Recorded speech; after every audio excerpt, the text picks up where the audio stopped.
Dios les bendiga, hermanos, esta tarde. Es un gusto estar con ustedes a través de Sal y Luz del Mundo. Quiero invitarles a abrir la Biblia para leer el Salmo número 100. Salmo 100, dice la palabra del Señor: aclamen alegres al Señor, habitantes de toda la tierra. Adoren al Señor con regocijo. Preséntense ante Él con cánticos de júbilo. Reconozcan que el Señor es Dios. Él nos hizo y no nosotros mismos. Somos su pueblo y ovejas de su prado. Entremos por sus puertas con canciones de alabanza y gratitud. Démosle gracias y bendigamos su nombre. Porque el Señor es bueno y su gran amor es eterno. Su fidelidad está siempre con nosotros para siempre. Oremos al Señor, buen Dios y Padre que estás en los cielos.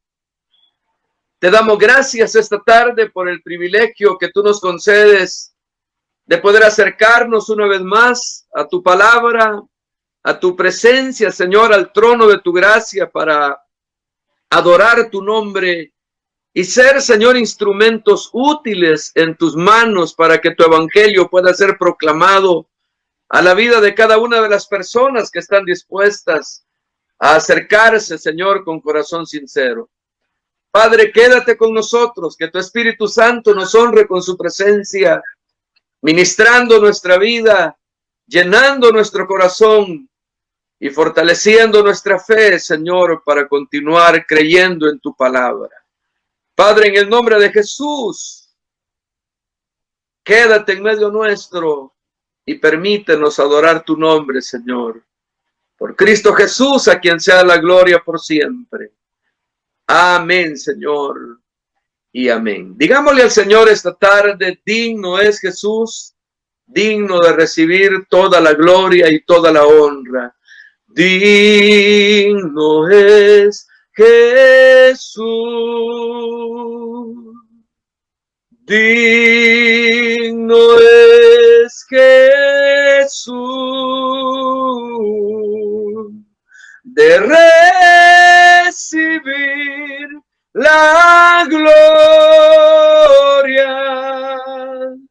Digno es Jesús, su vida dio por mí, murió de recibir la gloria. Digno es Jesús, mi pensamiento eres tú, Señor. Mi pensamiento eres tú, Señor. Mi pensamiento eres tú, Señor. Mi pensamiento eres tú. Porque tú me has dado la vida. Porque tú me has dado el existir. Porque tú me has dado cariño, me has dado amor. Porque tú me has dado la vida, porque tú me has dado el existir, porque tú me has dado cariño, me has dado amor.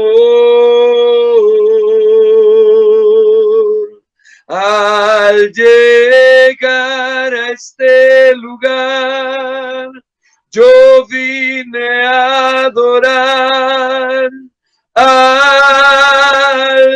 Señor. Al llegar a este lugar, yo vine a adorar al Señor. Al llegar a este lugar, yo vine a adorar al Señor. Adorar,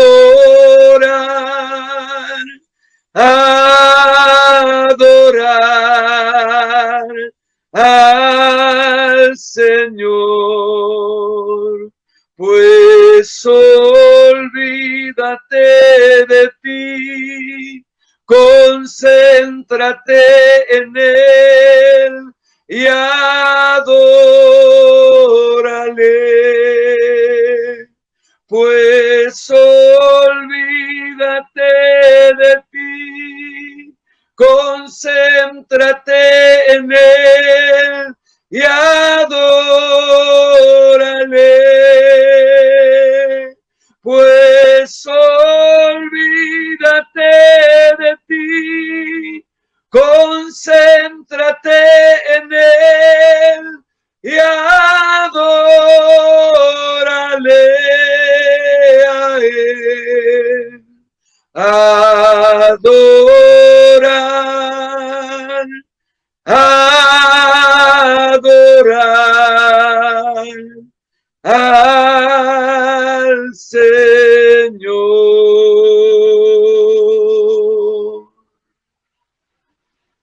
Te adoramos, Jesús, porque eres digno. Te adoramos, Rey de Gloria, porque eres bueno, porque para siempre es tu misericordia. Porque tú has estado, Señor, cubriendo y protegiendo la vida de tus hijos, guardándoles, cumpliendo tus propósitos en su vida. Por eso es que te adoramos. Por eso es que exaltamos tu nombre, porque tú no nos has dejado solos, siempre has estado en medio nuestro, ministrándonos, proveyéndolos, protegiéndonos de todas tus misericordias, de toda tu gracia, Señor, dando la provisión necesaria. Padre, gracias, porque tu Espíritu Santo siempre ha estado en medio nuestro, brindándonos tu misericordia y tu amor para siempre. Gracias, Señor, en el nombre de Jesús. Hónranos con tu presencia, Señor, para gloria de tu nombre. Amén, Señor, y amén. Hermanos, esta tarde, como habíamos estado anunciándoles, tenemos con nosotros a nuestro pastor, coordinador del distrito número 3, a nuestro pastor Oscar Abel Cruz. Hermano Abel, bienvenido, y lo dejamos con la audiencia de Sal y Luz del Mundo. Gracias, hermanos, por la oportunidad de poder saludarles y a la vez poder compartir la palabra del Señor. Creo que la palabra del Señor es fundamental para la vida del creyente. Cada uno de nosotros, sobre todas las cosas, lo que necesitamos más es la palabra de Dios. No solo de pan vivirá el hombre, dice la Escritura, sino de toda palabra que sale de la boca de Dios. En ese sentido, creo que este momento de reflexión es importante para nuestras vidas. Yo quiero leer de la primera carta a los tesalonicenses, carta del apóstol Pablo. Se cree que es la primera carta que él escribió. Y quiero leer del capítulo número 3, versículos 5 y 6. Dice: por lo cual también yo, no pudiendo soportar más, envié para informarme de vuestra fe, no sea que os hubiese tentado el tentador y que nuestro trabajo resultase en vano. Pero cuando Timoteo volvió de vosotros a nosotros y nos dio buenas noticias de vuestra fe y amor, y que siempre nos recordáis con cariño, deseando vernos, como también nosotros a vosotros. Por ello, hermanos, en medio de toda nuestra necesidad y aflicción, fuimos consolados de vosotros por medio de vuestra fe. Este tema está relacionado con la fe. Precisamente es uno de los temas muy importantes que nosotros encontramos en la Biblia. Y lo que me llama la atención en esta lectura es precisamente que uno de los anhelos y deseos del apóstol Pablo, una iglesia que él había fundado, es que saber cómo estaba su situación en cuanto a la fe. En otras palabras, Pablo estaba más preocupado o deseoso de saber de los tesalonicenses de su condición espiritual. Y ese es el tema o la idea que yo quiero compartir con ustedes, que uno de los elementos fundamentales dentro de la vida de todo convertido, de todo cristiano, es precisamente el poder tener un fuerte fundamento espiritual, porque de ahí dependerá el éxito en todas las áreas de la vida. Y como lo hemos leído acá, una de las preocupaciones o anhelos de Pablo con respecto a los hermanos de Tesalónica era precisamente saber sobre su condición espiritual, más que física o material. A veces nosotros, ante la adversidad en la vida, estamos siempre pensando en necesidades materiales, físicas, pudieran ser las enfermedades o pudiera ser la necesidad de la comida, el vestido.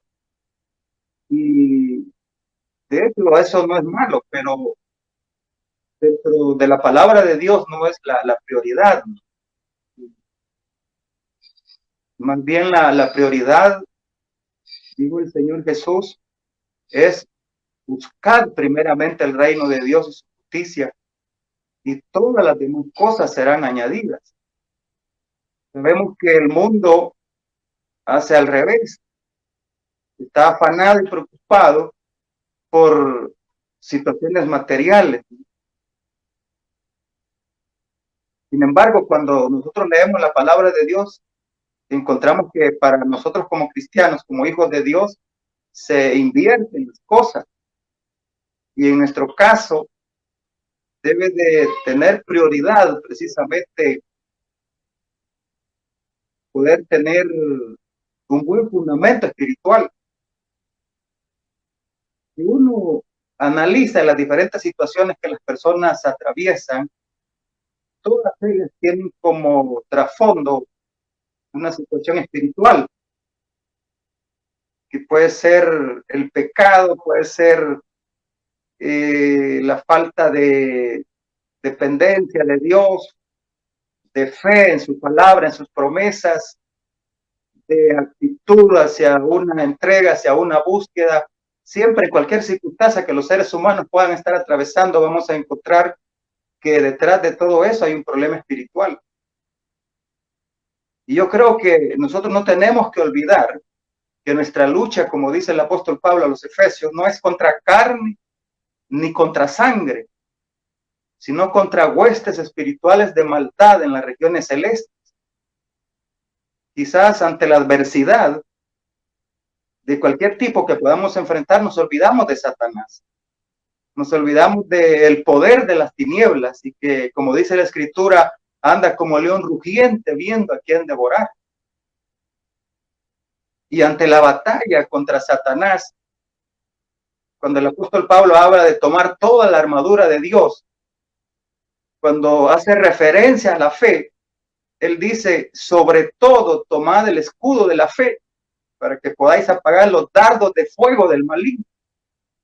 Es decir, que está hablando de un tema tan fundamental, que es lo que lleva a las personas a desmoronarse ante las diferentes situaciones que puedan enfrentar en la vida, de no tener una base, un fundamento. Sin embargo, cuando leemos en esta carta, vamos a encontrar que los tesalonicenses era lo que tenían. Pablo quería información con respecto a su estado espiritual. Eso era lo que él quería. Y por eso ahí lo hemos leído, envió a Timoteo para indagarse y traerle información a él, cómo era la condición de los hermanos. Y esto fue así porque el ambiente en Tesalónica era un ambiente hostil. Si usted lee el capítulo 17 del libro de los Hechos, usted va a encontrar allí cuando Pablo llegó a Tesalónica, que él predicó y algunos hombres se convirtieron, muchas mujeres, dice la Biblia, pero dice que hubo hombres malos que se organizaron para oponerse al trabajo que Pablo estaba haciendo. A tal grado que dice la Biblia que los hermanos lo mejor que hicieron fue sacarlo de la ciudad, sacarlo de ahí, lo más lejos posible por el riesgo que corría su vida. Es decir, que el ambiente en Tesalónica no era fácil. De persecución, aparte de las corrientes de enseñanzas que había. Es decir, que no eran circunstancias favorables para los hermanos. Entonces, partiendo de ahí, Pablo quería saber cómo ellos habían seguido en ese tema, en ese punto que está relacionado con la fe. Ahora, cuando leemos acá, en medio del ambiente de la sociedad en la cual se desarrollaban estos hermanos, también Pablo menciona al tentador, ahí lo hemos leído, a Satanás. Satanás, que en los versículos finales de este capítulo 2 de esta carta dice que lo había estorbado una y otra vez en el intento que él tenía de irlos a ver. A veces nosotros no reparamos en el poder de Satanás y hay personas que dicen, Satanás está bajo mis pies. ¿Cómo no? Puede ser al revés quizás. Porque aquí leemos claramente que Satanás estorbó a Pablo, le impidió una y otra vez el poder ir a ver a los hermanos de Tesalónica, a tal grado que él mejor tuvo que enviar a Timoteo. Y lo envía, como lo hemos leído ahí, para saber si el tentador había tenido éxito con ellos, si el tentador había afectado la vida de ellos. Nosotros tenemos que tener presente que nuestra lucha no es contra carne y contra sangre. Es contra huestes espirituales de maldad en las regiones celestes. Es contra Satanás, en primer lugar. Y por eso es que necesitamos estar armados. La lucha contra Satanás y contra las huestes espirituales de maldad no pueden ser resistidas con ideologías, con teología, con discursos, con enseñanzas tan solamente. Necesitamos más bien dentro de nosotros mismos un fundamento, una base. Como Pablo menciona de la fe, que es el escudo para apagar los dardos de fuego del maligno. Ahora, la pregunta que podría surgir acá es cómo es que los tesalonicenses llegaron a tener ese fundamento sólido. Porque cuando Timoteo regresa con el informe al apóstol Pablo, le lleva buenas noticias y le dice que los hermanos están creciendo en la fe y en el amor y que no lo olvidan a él y que están deseando verlo también. Era recíproco el deseo de verse entre el líder y los hermanos. Y cuando Pablo oye eso, que ellos habían progresado, dice la Biblia que eso le sirve a él de inspiración y de aliento y de motivación para seguir adelante. Vea usted cómo la fe de los tesalonicenses había impactado en la vida de Pablo. A veces pensamos que es el pastor el que tiene que impactar en la vida de los miembros y que el pastor es el que tiene que tener todos los recursos y hacerlos llegar. Pero aquí encontramos al revés, que eran los miembros de la iglesia los que estaban promoviendo en la vida de Pablo fortaleza, aliento, ánimo. Es decir, que debe ser recíproco, porque el mismo Cristo del líder es el mismo Cristo de los miembros de la iglesia. A veces los miembros de la iglesia o como cristianos tenemos una dependencia de los demás, de la organización, de los líderes. Y yo creo que muchas veces Dios permite situaciones como estas para que nosotros aprendamos la lección, para que aprendamos a no poner la mirada en el hombre, para que aprendamos a no depender de los recursos de los demás y que veamos a Dios como nuestro Salvador, como nuestra esperanza.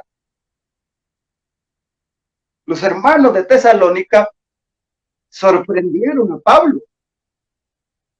Buenas noticias le llevaron. Ellos seguían adelante. Ahora, ¿cuál era la clave para que ellos fueran así? Porque se resalta la fe de ellos y en los versículos que hemos leído y los siguientes se repite vuestra fe,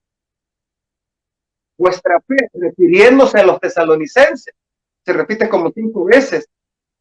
Buenas noticias de vuestra fe. Informarme de vuestra fe. Fuimos consolados de vosotros por medio de vuestra fe. Y vamos a compartir con ustedes para que nadie falte a vuestra fe. Siempre está haciendo alusión a la fe de los hermanos, a la fe de los tesalonicenses. Es lo que yo le decía al principio. La vida espiritual de los tesalonicenses estaba robustecida, estaba fortalecida, estaba sostenida y en el tiempo se había sostenido. Ahora, ¿cuál era la clave ahí? Y eso es bien importante porque después de este anuncio, de estas buenas nuevas que Timoteo le lleva a Pablo, es que Pablo escribe la carta. Ahora, ¿cuál era la clave de los tesalonicenses? Claro, nosotros podemos decir, tenían a Cristo. Eso no dicen todas las personas que tienen a Cristo, que tienen a Dios.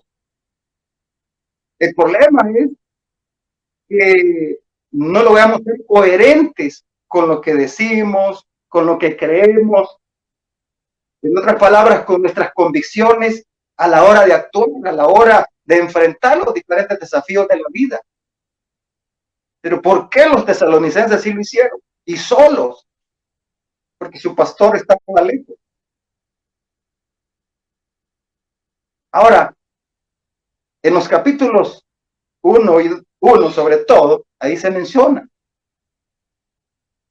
En primer lugar, los tesalonicenses, dice la Biblia, que habían sido elegidos. Pablo, cuando les escribe la carta, les dice, hermanos amados de Dios, conocemos vuestra elección.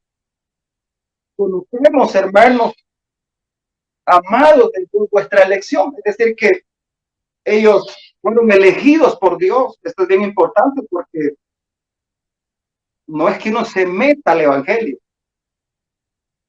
Esos que se meten son los que terminan dejando una mala imagen, una mala impresión. Y entonces el evangelio empieza a mirarse como cualquier otra religión más, cualquier otra enseñanza que se dispersa por el mundo y sobre todo en este tiempo. Pero en el caso de los tesalonicenses, en primer lugar, Pablo les está diciendo que él sabe que Dios los ha elegido. Imagínense ustedes cuando uno tiene la convicción de que Dios lo ha elegido, está persuadido de eso, lo sabe.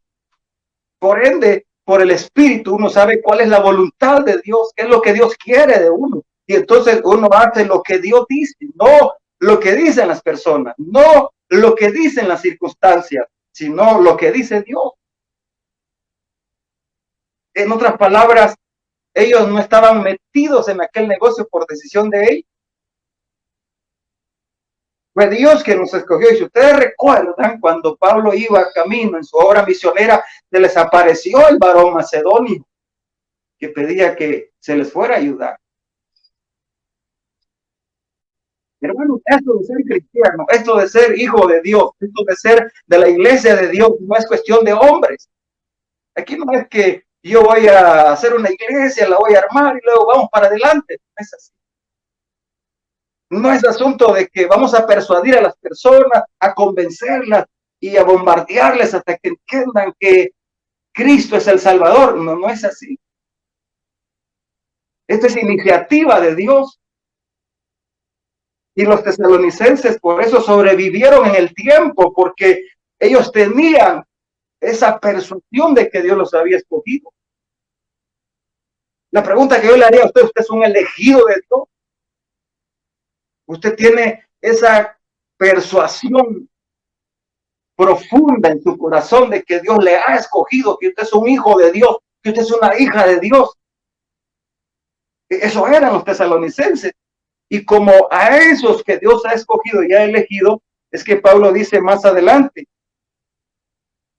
dice, nuestro evangelio no llegó a vosotros en palabras solamente, sino también en poder, en el Espíritu Santo y en plena certidumbre, como bien sabéis cuáles fuimos entre vosotros por amor a vosotros. Note que dice, nuestro evangelio no llegó a vosotros solo en palabras solamente. Yo creo que en el tiempo final, las iglesias nos hemos quedado solo con el discurso, con la enseñanza, ya parece psicología. Es cuestionable, ¿no? La perspectiva, cómo la psicología juzga el problema del hombre, el comportamiento del hombre, y que riñe con la palabra de Dios. Pero a veces caemos en eso de tener solamente un discurso, una enseñanza, y esa es la preocupación, de tratar de impresionar a las personas con elocuencia, con términos que al final la gente ni entendió lo que le quisieron decir. En el caso de Pablo, dice que nuestro evangelio no llegó a vosotros en palabras solamente. No era un discurso tan solamente, no eran palabras tan solamente, sino que dice también que tenía la señal del poder de Dios. En el poder del Espíritu Santo, dice, y en plena certidumbre. No había a dónde dudarlo. Pero eso, si usted recuerda su conversión, ese día de nuestra conversión, si fue de día o si fue de noche, fue el poder de Dios el que experimentamos, los que realmente hemos experimentado una conversión de verdad. Porque si usted lee al final, la misma gente, dice la Biblia, contaba de la conversión de los tesalonicenses, a tal grado que ellos dicen que habían llegado a ser imitadores del Señor. Y dice que la misma gente hablaba de cómo ellos habían dejado a los ídolos y se habían vuelto a Dios, es decir, que tenían un testimonio en todos los viajeros, toda la gente que visitaba la ciudad de Tesalónica, estaba clara que aquellas personas habían experimentado un milagro en su vida, algo sobrenatural. Eso es lo que había pasado con los tesalonicenses, por eso es que cuando uno lee en el tiempo, ellos seguían creyendo, seguían confiando, seguían amando, seguían firmes, pero todo era porque tenían este inicio, esta inspiración, esta motivación. Yo sé que nosotros somos personas que necesitamos nuestro entorno, es decir, lo que vemos, por eso es que tenemos cuerpo para relacionarnos con la materia, con las personas y las cosas que se pueden palpar, pero sobre todas las cosas nosotros necesitamos tener un fundamento espiritual, una base espiritual, donde sostenernos, donde mantenernos en el tiempo. Porque hay personas que en el tiempo se derrumban, decaen, bajan la guardia, se les apaga la luz, se les apaga la motivación. Es porque no tienen un fundamento, una base, lo que tienen es una religión. Lo que han aprendido es una enseñanza tan solamente. Lo que los ha influenciado es tan solamente la religión, pero no realmente el poder transformador del Hijo de Dios, que es lo que vemos en los tesalonicenses. Dejaron sus ídolos y se volvieron a Dios, dice la Biblia, y llegaron a ser ejemplo a todas las ciudades vecinas. Es más, Pablo decía, nosotros ya no tenemos que predicar la palabra porque ustedes la han extendido por todo lugar. La palabra de Dios se había expandido a través de los tesalonicenses. Nosotros encontramos en esta iglesia, en estos cristianos, un modelo de lo que debe ser una iglesia, lo que debe de ser miembro de una iglesia, lo que debe de ser los cristianos. Eso es lo que encontramos acá. No se trata tan solamente de tener una religión, de asistir a un culto, de tener algún tipo de actividades.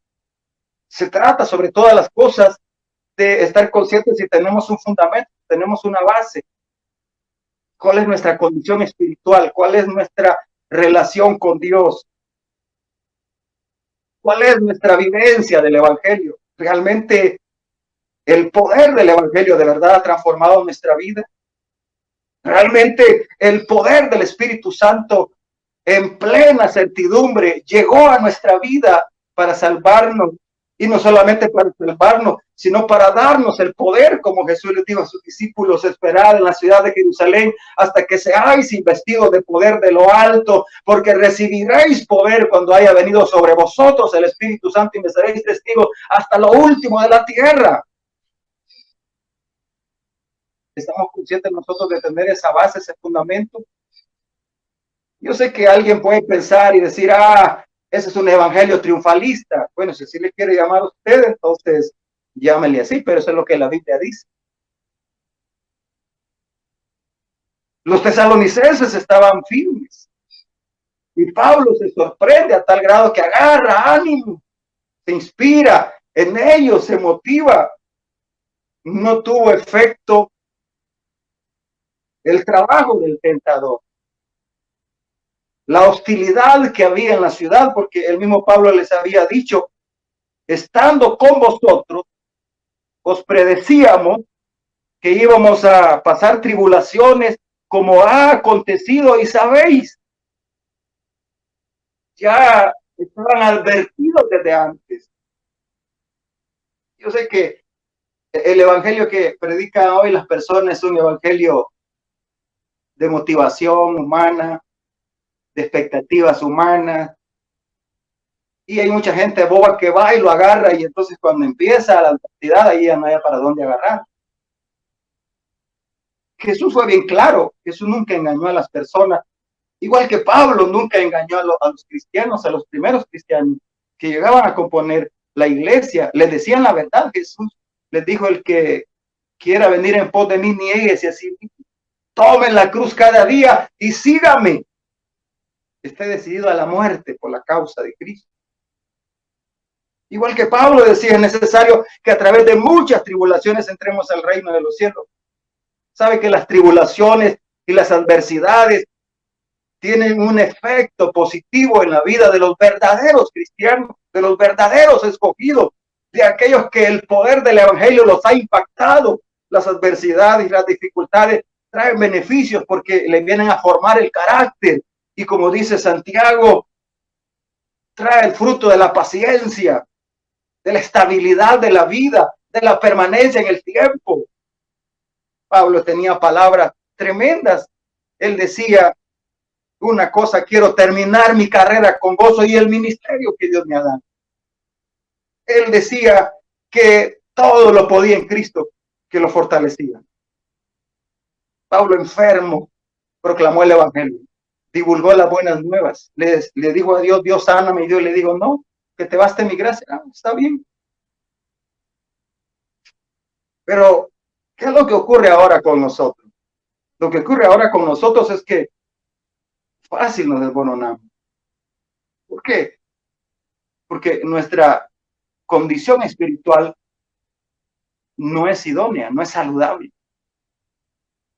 Por eso es que yo he visto ahí en un país, no voy a mencionar el nombre, una lista grande de pastores que han muerto por causa de la pandemia.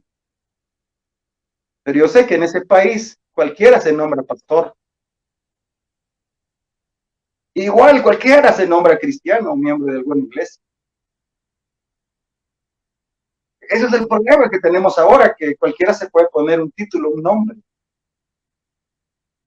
Por eso es que cuando se habla de la fe, y en el caso de los tesalonicenses que salieron aprobados, pero cuando se habla de la fe, dice que nuestra fe es necesario que sea aprobado como el oro, para que la escoria se le caiga, y si realmente de verdad es oro puro. es necesario que sea probada como el oro. Y eso fue lo que Jesús dijo. Y cuando el Hijo del Hombre venga a la tierra, hallará fe en la tierra. Hallará fe en la tierra. Y se habla de que muchos de los tiempos de Pablo naufragaron en cuanto a la fe. Sobre toda la armadura de Dios dice, tomad sobre todo, tomad el escudo de la fe. Es la defensa, es lo que protege, es lo que resiste, es lo que sostiene. Entonces, hermanos, la idea es que nosotros debemos de ver si realmente tenemos un buen fundamento espiritual.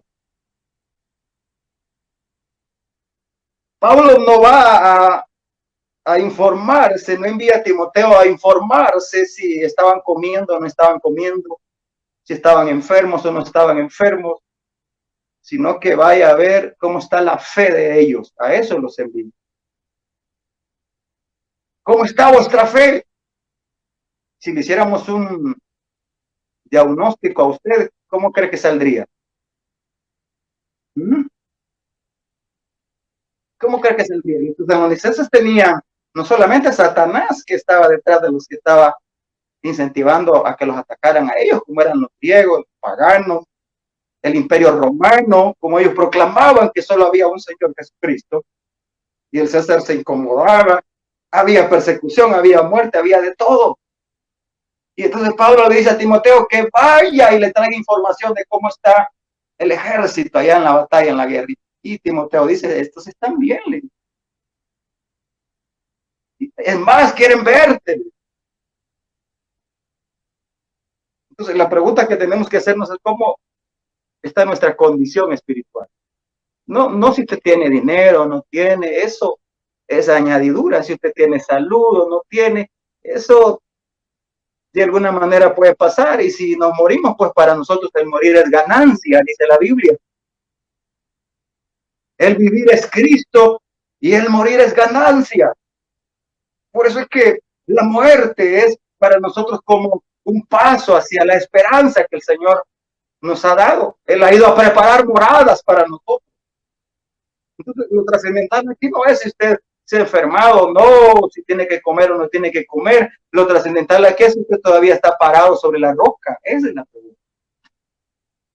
Si estamos sobre un fundamento, si estamos con pasión por seguir adelante, no está preocupado qué será del mañana, qué será de aquí a 2 meses, aunque los cristianos modernos ven eso como que no encaja, ¿no? Que uno tiene que preocuparse también. Pero había que ver qué Biblia están leyendo, ¿no? Porque Jesús fue bien claro cuando dijo, no os afanéis por el día de mañana. No os preocupéis por el día de mañana. Pablo dijo, echad toda vuestra ansiedad sobre él. Él tiene cuidado de vosotros. Hay que estar tranquilo. Parece extraño, ¿no? Pero así es. El verdadero cristiano, el verdadero hijo de Dios, la verdadera hija de Dios, debería estar a la expectativa de qué puede pasar. Hace unos días me llamó un hermano y él es de otra iglesia, entonces preocupado, ¿no? Y yo le dije, hermano, le dije, no sabemos qué más puede venir. No sabemos, esto ya comenzó, le digo.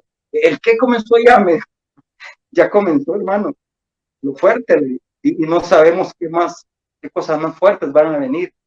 Esto ya, mire, el hombre irá de mal en peor. Hay algunos que tienen la esperanza de un mundo cambiado, diferente, casi parecido a los testigos contra Jehová, pero la Biblia dice que el hombre irá de mal en peor, engañando y siendo engañado, de mal en peor. Y por eso es que lo que está sembrando es lo que está cosechando. Y ya no hay esperanza para nadie, sino solamente en el Señor. Y entonces el hermano se asustó y me decía que le explicara a qué me refería yo. Es lo que la Biblia dice. ¿Qué esperamos? ¿Qué esperamos nosotros? Bueno, nosotros estamos esperando a Jesús que venga por nosotros. Eso es lo que Él nos prometió. Si me voy, dijo Él, vendré otra vez y os tomaré para que estéis conmigo. Eso es lo que estamos esperando nosotros. ¿Lo que esperamos nosotros? ¿Usted espera nuevos políticos? Maldito el que confía en el hombre. El hombre es malo, hermano. Así dice la Biblia, no hay ninguno bueno. Veneno de culebra hay debajo de su lengua. No ponga su mirada ahí, ni su esperanza ahí. Por eso es que los tesalonicenses estaban como arraigados en la fuente que les había dado origen, que era el poder del evangelio.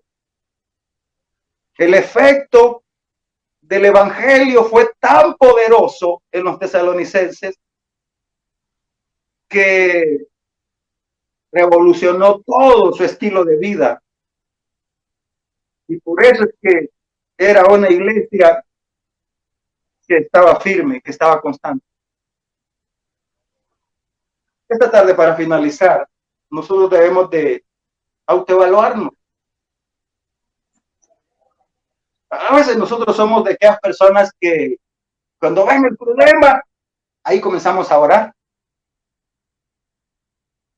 Y lo primero que hacemos es decir, hermano, ore por mí.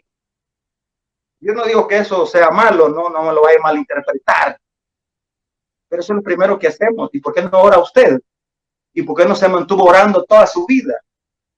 Nosotros hasta que vemos todo encima, comenzamos a tomar en serio la oración, comenzamos a tomar en serio la palabra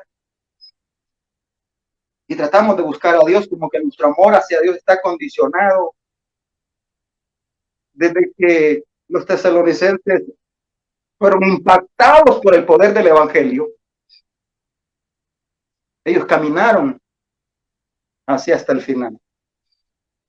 Así debemos de ser nosotros. Si de verdad nos ha impactado el poder del evangelio, el poder de la gracia de Dios, y estamos persuadidos que somos hijos de Dios y las hermanas son hijas de Dios y que Él nos ha dado su Espíritu Santo y que tenemos su palabra, entonces estemos tranquilos con eso, confiados. Dios le da de comer a las aves y mantiene los lirios del campo. ¿Cuánto más a nosotros? ¿Cuánto más a nosotros? Por eso yo creo que debemos de renovar en nuestra vida el amor hacia Dios. Como dice la Escritura, el primer amor. El primer amor, que ya no dependamos de nuestra fuerza, de los recursos humanos, sino que nos volvamos a Dios y empecemos a depender de Él. Nunca debemos de dejar de crecer espiritualmente.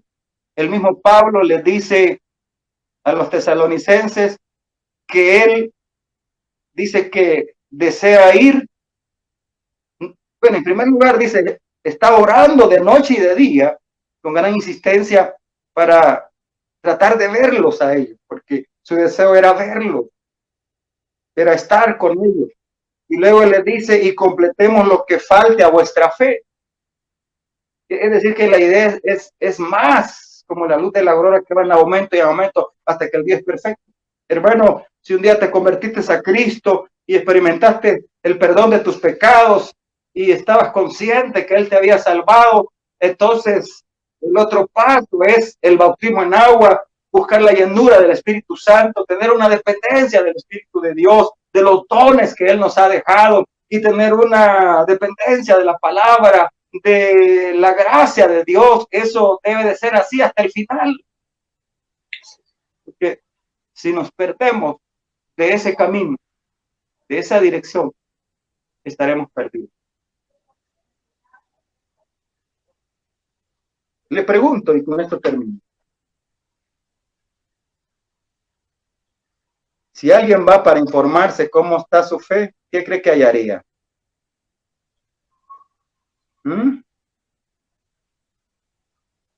se me quedan viendo, ¿verdad? ¿Qué cree que hallaría? ¿Qué cree que hallaría? Si le hacemos un diagnóstico, ¿qué cree que encontraría? Mire, a veces no es necesario ir, las pruebas lo dicen, la adversidad es suficiente. Un hermano me contó ahí que no sé si llevaba un mes de estar en cuarentena cuando esto comenzó y ya la familia lo había corrido porque ya no podía ayudar en nada. ¿Cómo así? O de otros que están pidiendo oración porque hubo ahí una enemistad, una situación incómoda. ¿Cómo hicieron? ¿Dónde está vuestra fe? Vuestra confianza, vuestra dependencia. Timoteo le dijo a Pablo, no, le dijo, estos tesalonicenses van con todo. Es más, te quieren ver, le dijo a Pablo. No te están odiando, no te han olvidado, no te odian, no tienen nada contra ti, más bien te quieren ver, igual que tú los quieres ver a ellos. Era recíproco. Dios nos ayuda, hermanos, a fortalecer nuestra fe, a fortalecer nuestra vida espiritual. Eso es fundamental. Y Dios nos va a añadir lo que haya que añadir. Vamos a orar esta tarde. Cierre sus ojos. Si usted tiene alguna enfermedad, alguna necesidad, la vamos a incluir a Dios. Padre nuestro que estás en los cielos, Señor, te damos gracias porque tu palabra es lámpara a nuestros pies, es nuestra guía. Gracias, Señor, porque podemos meditar en ella de día y de noche. Te ruego que tengas misericordia de tu pueblo, Señor, de tu iglesia, aquellos que han flaqueado, Señor, en la fe, que se han desanimado y son tus hijos, tus hijas. Trata con ellos, Señor. Sabemos que si tú comienzas la obra en nuestra vida, dice tu palabra que la habrás de perfeccionar hasta el final. Te ruego por esos hermanos y hermanas para que les extiendas tu mano, Señor. Te manifiestes a sus vidas de tal manera que las ataduras se rompan, que le abras los ojos del entendimiento, Señor, para que puedan ver realmente como tú quieres, que veamos las cosas, que veamos la vida. Espíritu Santo llega para iluminarles en el nombre de Jesús. Luego también por aquellos que te entregan a ti en esta tarde, que se reconcilian para que los perdones, para que los restaures, Señor, para que tu Espíritu Santo vuelva a levantarles de tal manera que puedan seguir adelante fielmente, Señor. Sálvalos, restáuralos, Señor, en el nombre de Jesús. Te lo estoy suplicando. Y te ruego también por aquellos que están enfermos, Señor, para que tu mano de poder se extienda para sanarlos. Señor, ten misericordia. Extiende tu mano para sanarlos en esta tarde. Tú has llevado nuestras enfermedades, nuestras dolencias. Señor, sana a los enfermos de los huesos, de los pulmones, Señor, de los riñones, del hígado. Sana a aquellos que están padeciendo de los oídos, que están padeciendo de los ojos, de la cabeza. No importa cuál sea la necesidad para ti, no hay nada imposible, Señor. Glorifícate en esta tarde, trayendo salud a los cuerpos enfermos. Tu evangelio es poder, Señor, que ese poder sanador del evangelio se confirme en esta tarde en las vidas que están en sus hogares frustrados o quizás en los hospitales, Señor. Que el poder sanador de tu Espíritu Santo se manifieste, el poder de tu evangelio se manifieste para sanar los cuerpos, Señor, los que están oprimidos por Satanás, atados, Señor, rómpele las cadenas y levántalos en el nombre poderoso de Jesús, te lo estamos suplicando. Bendice tu iglesia, tu pueblo, Señor, bendice a nuestros hermanos miembros de las células, bendice a nuestros hermanos anfitriones, cada uno por nombre, a nuestros hermanos líderes y sus familias, nuestros hermanos supervisores y sus familias, nuestros hermanos pastores y sus familias, Señor, que tu gracia, tu misericordia envuelva la vida de cada uno. En el nombre poderoso de Jesús, te lo estamos suplicando. Gracias, Señor, en el nombre de Cristo. Amén.